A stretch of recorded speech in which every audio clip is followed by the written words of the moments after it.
Au sommaire de cette édition, on fait le bilan de la campagne 2010 pour l'orge brassicole, des résultats plutôt décevants.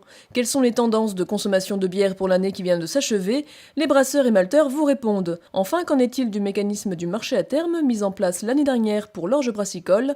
Faut-il l'adapter ou continuer de le mettre à l'épreuve? Les avis sont partagés. Le chiffre de la semaine placera les producteurs français sur la première marche du podium. Focus ensuite sur la définition de la bière qui varie d'un pays à l'autre. Nous recevrons enfin Clotilde Toquet, elle nous emmènera au Danemark où les producteurs depuis 20 ans déjà ont réduit leur consommation de produits phyto. Un bilan mitigé en 2010 pour la filière orge brassicole. Les bas prix pratiqués en 2009 ont eu pour conséquence de réduire considérablement les superficies d'orge de brasserie. La situation climatique n'a pas non plus amélioré les rendements, de ce fait assez décevant. On s'est retrouvé au départ de la campagne 2010-2011 avec des stocks importants qui couvrait pratiquement la demande européenne jusqu'au mois de novembre 2010. On a eu une zone de récolte propice au mois de juillet jusqu'au 10 août sur la France, la péninsule ibérique et le sud de l'Angleterre. Par contre, sur le reste de l'Union européenne, seulement 30% ont pu être récoltés avant le 10 août. Et après le 10 août, on a eu pratiquement 3 semaines pluvieuses qui ont affecté de beaucoup l'orge de brasserie. Et au final, on s'est retrouvé avec une perte de sélection d'orge de brasserie de plus de 2 millions de tonnes par rapport à l'année dernière. Mais pas de risque de pénurie à l'horizon grâce à la bonne récolte de 2009.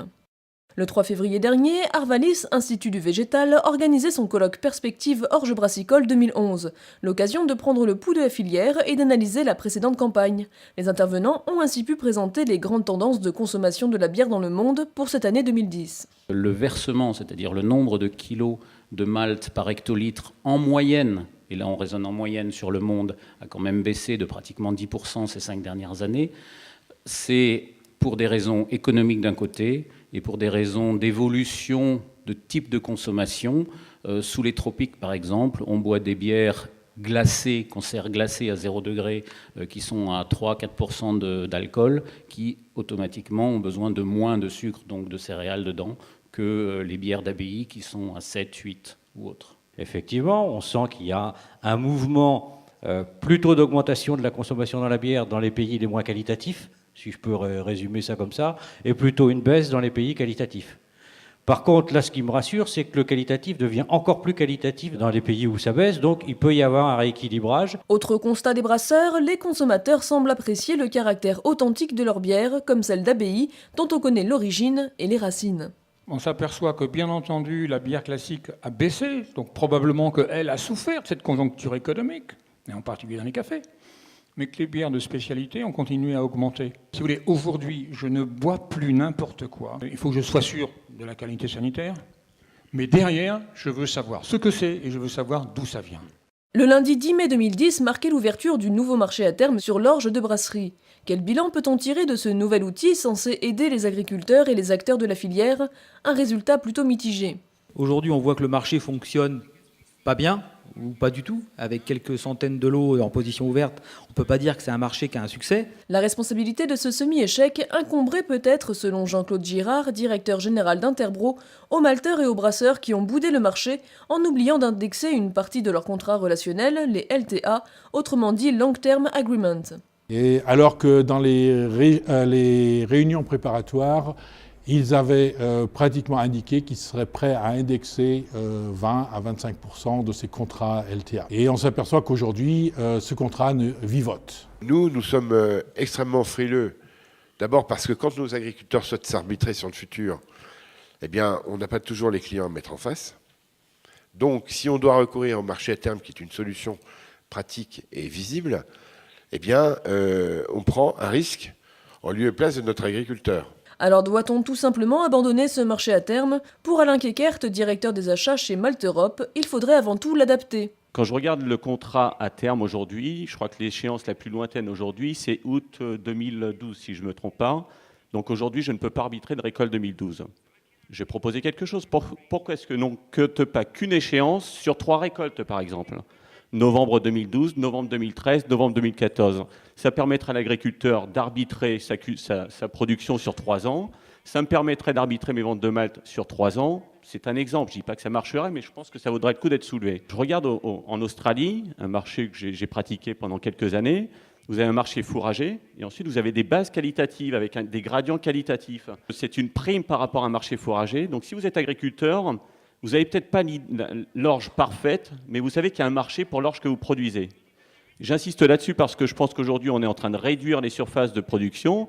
Si on arrive à monter à tous les agriculteurs, même ceux qui font parfois trop de protéines, qu'il y a un marché pour ça, je pense qu'il faudra réfléchir aux sous-jacents. Pour François Pignolet, directeur adjoint d'Axcéréales, inutile de modifier ce marché à terme. Sur le sous-jacent, pour qu'un marché à terme fonctionne, en général, le sous-jacent doit être le cheapest to deliver, donc le moins cher à livrer.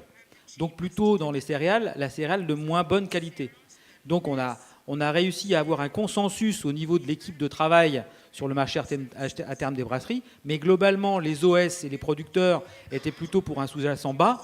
Et comment dirais-je, le groupe de personnes qui a fortement insisté pour que le sous-jacent soit un sous-jacent brasserie avec des caractéristiques élevées, c'est notamment nos amis brasseurs. Nos amis brasseurs et malteurs, d'ailleurs, les deux. Avant de modifier les contrats, testez-le, allez sur le contrat, alors peut-être pour des volumes réduits au départ, pour seulement une petite partie de la position, mais allez tester le contrat, regardez le 11,5 ou pas 11,5 de protéines, eh bien vis-à-vis de l'agriculteur, au niveau du risque de récolte de l'agriculteur, c'est justement le travail de l'OS de gérer ce risque comme il le fait quand il n'y a pas de Matif d'ailleurs, quand il n'y a pas d'Euronext.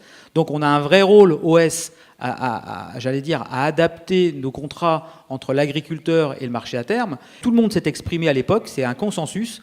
Et alors si on écoute l'un, il va vouloir modifier ça. Si on écoute l'autre, ça va être dans l'autre sens. On est reparti pour 2 ans et ça ne va pas faire avancer les choses. Aujourd'hui, il faut un peu prendre ses responsabilités dans la filière. Il faut vraiment utiliser le contrat. Les débats sur le marché à terme ne sont quant à eux pas encore arrivés à terme.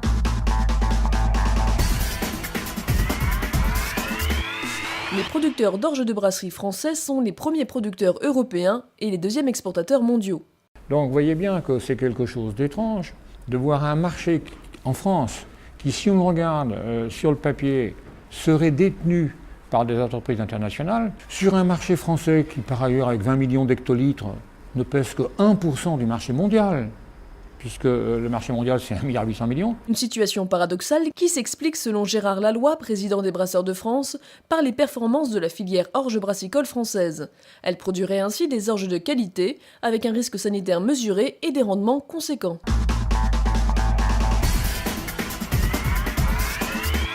Sauriez-vous donner la définition exacte de la bière? Pas si évident, d'autant qu'on ne trouvera pas systématiquement les mêmes composants dans la bière d'un pays à l'autre. On retrouve tout de suite Gérard Laloy, président des Brasseurs de France, pour de plus amples précisions. Si je prends l'Union européenne, sur 27 pays, seuls 6 n'ont pas de définition de la bière. Chypre, le Danemark, la Finlande, et puis nos amis anglais, bien entendu, l'Irlande et la Pologne. Mais sur les 21 pays restants, tous ont effectivement une définition de la bière, et dont certains, par exemple 5, dont la France, non seulement ont une définition précise, mais déterminent dans leur texte la quantité de malt à utiliser. En France, un décret de mars 1992 indique que l'on ne peut appeler bière que les boissons qui comportent au moins 50% de malt. En Belgique, ce chiffre passe à 60%. En revanche, vous avez 3 autres pays qui ont une définition de bière, mais qui effectivement ne font pas dans leur texte expressément mention du malt. C'est l'Autriche, la Pologne et la Lituanie. De telles disparités expliquent le fait que la plupart des acteurs du monde de la bière soient opposés à une directive européenne qui viendrait uniformiser cette définition.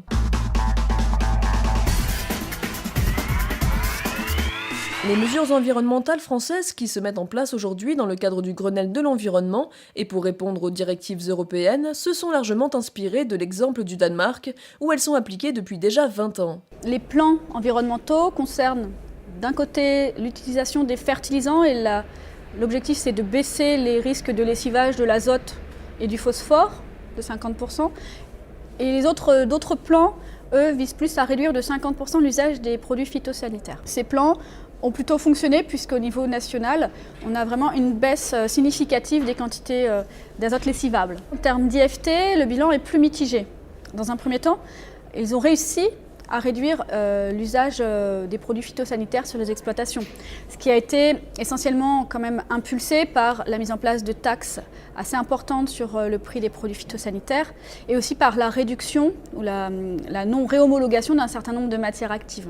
En réalité, on s'aperçoit qu'ils ont beaucoup de mal à baisser l'utilisation des herbicides et également à baisser l'utilisation des insecticides. Comme ce sont des plans volontaires, les agriculteurs ont gardé la logique économique de leur système.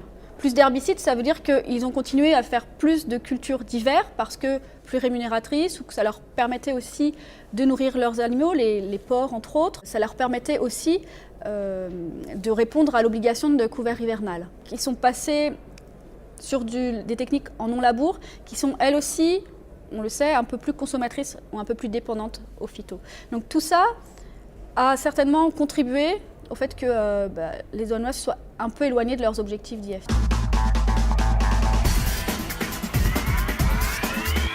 Retrouvez sur Arvadis TV toutes les interviews d'experts réalisées à l'occasion de la journée Perspective Orge Brassicole 2011, ainsi que les conférences en intégralité.